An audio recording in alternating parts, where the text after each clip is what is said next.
me. The CCTV of Allah is there, permanently watching me. And when will I see the replay? On the day of Qiyamah. اقرأ كتابك كفى بنفسك اليوم عليك حسيبا. Allah is not going to say anything. Allah is going to say, here's your book of deeds. Today you can be your own judge. May Allah make it that we can scream on that day. هَاوْمُ قَرَأُوا كِتَابِيَا. The only day you are allowed to boast on your achievements is on the day of Qiyamah. When you receive it in your right hand. And the excitement. هَاوْمُ قَرَأُوا كِتَابِيَا. Where's everybody? Today let them come and see my kitab. Let them see my book of deeds. Because if that stamp of approval, there is nothing, no failure after that, no sadness after that. May Allah make us from amongst them. Now when it comes to taqwa, it applies in every facet of our life. So as married individuals, we have our responsibility. We have to be conscious in the rights of our spouses. Hassan al-Basri rahimahullah, one man came to him. He said, I'm looking for a son-in-law. What quality should I look in him? What quality should I look for in a son-in-law? My daughter has reached marriageable age. Simple advice. He said, look for a man who has taqwa. If he loves her, then well and good. And if he does not love her, then his taqwa will not allow him to abuse your daughter. Marry a man of taqwa. If he loves her, then well and good. Alhamdulillah, that's what you want. But if perchance the marriage is not working out, then his taqwa will not allow him to abuse your daughter. And that's from the teachings of Rasulullah sallallahu alaihi wasallam. Rasulullah sallallahu alaihi wasallam was conscious of his ummahat, of our ummahat, the mothers of the believers. Now at times, when we look for taqwa, it's just about my responsibility towards others. Where when I face Allah subhanahu wa ta'ala, Allah will be questioning me. Aisha radiallahu anha, the narration of Bukhari, somebody came to her and asked her, what does Rasulullah sallallahu alaihi wasallam do at home? Yes, we see him in the masjid, we see him in the marketplace, we see how he is. But at home we cannot be there. You are there, O mother of the believers. She didn't start with a long lecture. And she said, كان في خدمة أهلي كان في مهنة أهلي تعني خدمة أهلي. Few words. Rasulullah sallallahu alaihi wasallam was there in the service of his family. That's taqwa, that's romance, that's everything covered in one.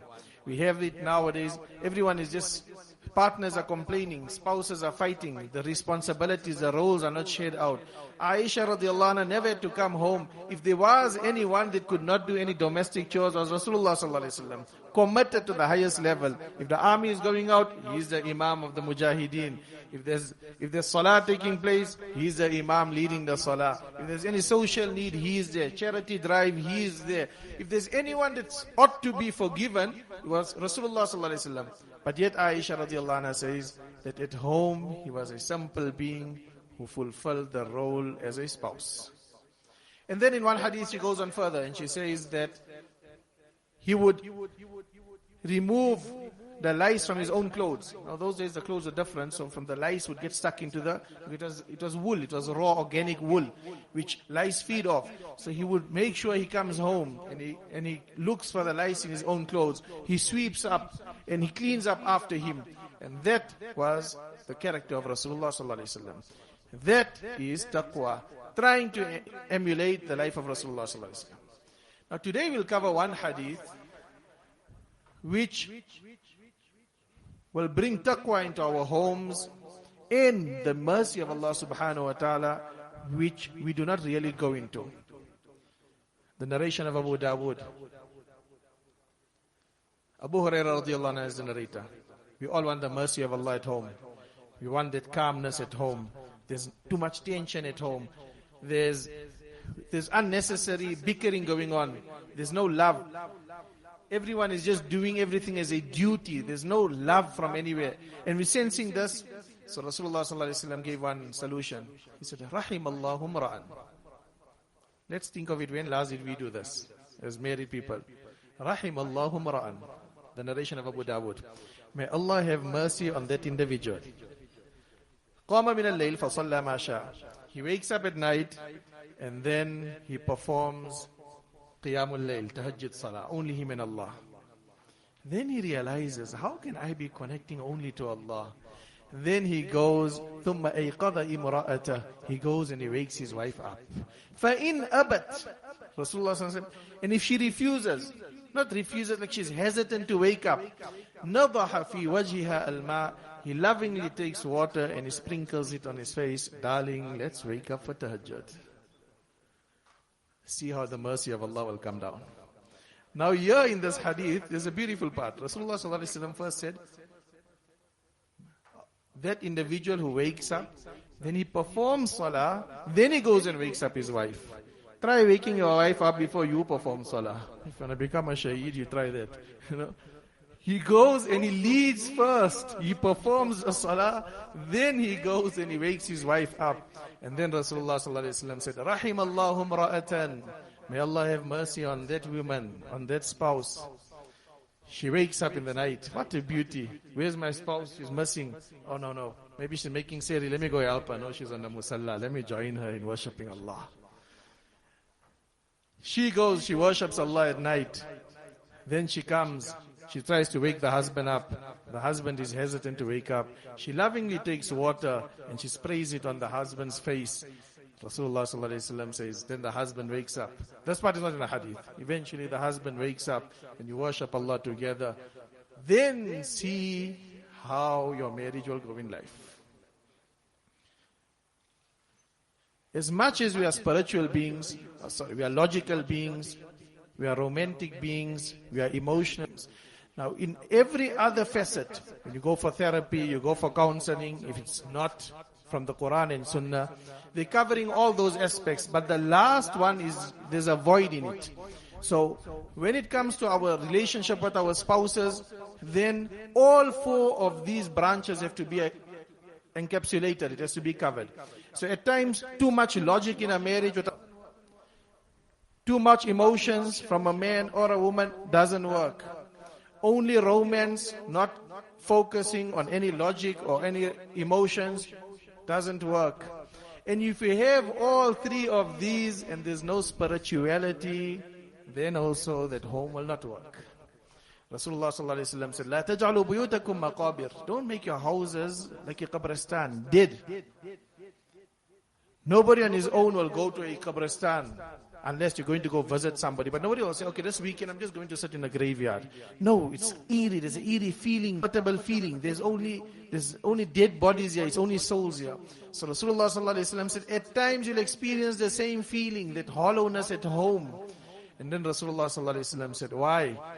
إن الشيطان يفر من البيت الذي يقرأ فيه سورة البقرة. Shaitan flees from that home in which Surah Al-Baqarah is recited. Trying to say in the home in which Quran is recited. Because in another hadith, Rasulullah ﷺ said, recite Surah Al-Baqarah. If you can get over the lengthiest surah of the Quran, Surah Al-Baqarah, then Allah will take away laziness from you. اقرأوا سورة البقرة فإن أخذها بركة وتركها حسرة ولا يستطيع البطل. Hold firm on to reciting Surah Baqarah. If you're feeling lazy, try Surah Al-Baqarah. Surah Al-Baqarah has such power, it will motivate you and it will take away two things. ولا يستطيعها البطل. It will remove laziness from your life. And once that laziness is gone, then automatically you'll feel Allah calling towards you. Now, second question. In this month of Ramadan, are we questioning our spouses, how much of Quran have you recited? Or is it just I'm doing my Quran and when I go home then I'm worried about iftar and sehri. As long as I have a 5-course meal and my stomach is taken care of. No, then you will be spiritually fulfilled, but you'll have a wife that is starving, not physically, but her soul is craving something. And she'll look at it in other avenues, which you can go to Woolworths and buy roses upon roses. It won't fulfill it.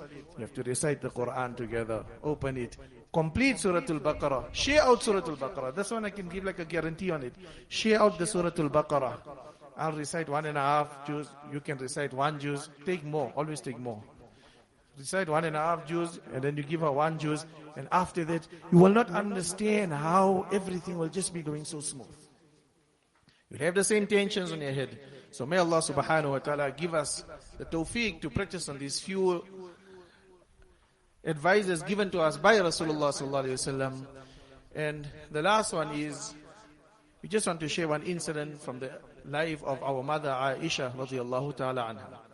Aisha radiallahu anha, when it comes to her, then a lot of the part of the marriage part of Rasulullah sallallahu alaihi wasallam, the romance of Rasulullah sallallahu alaihi wasallam, the difficulties in the house of Rasulullah sallallahu alaihi wasallam, she has brought. So ahkam of women come a lot from the narration of ahadith, to the extent that ulama said that a quarter of deen, the ahkam of deen, the quarter of the laws of sharia are taken from one individual, and that is our mother Aisha radiallahu anha.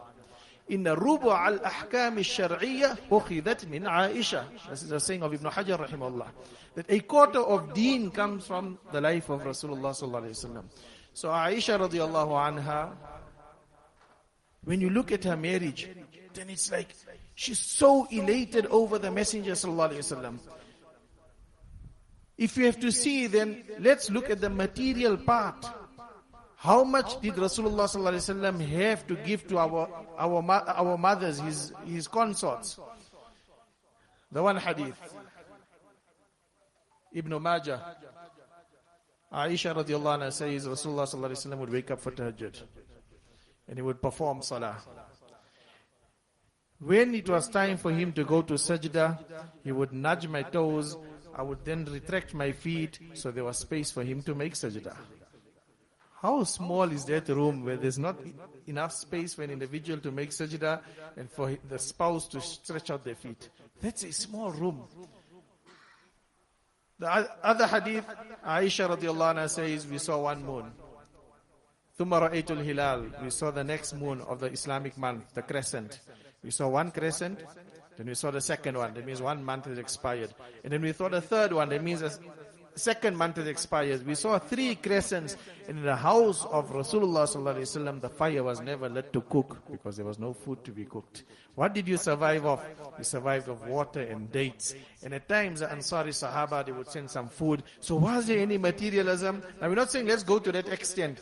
But let us see, from here we understand from these 2 ahadith, that why was there so much love, so much joy, where Aisha radiallahu anha, even when she mentioned these ahadith, at times the narrators say she was smiling. It was like as if she could reminisce over those moments when Rasulullah sallallahu alaihi wasallam was going into sajda, and he would be there, and he would tap my toes, and then I had to retract and pull my feet in so there was space for him to sajda. It wasn't complaining, it was trying to show that love of Rasulullah sallallahu alaihi wasallam.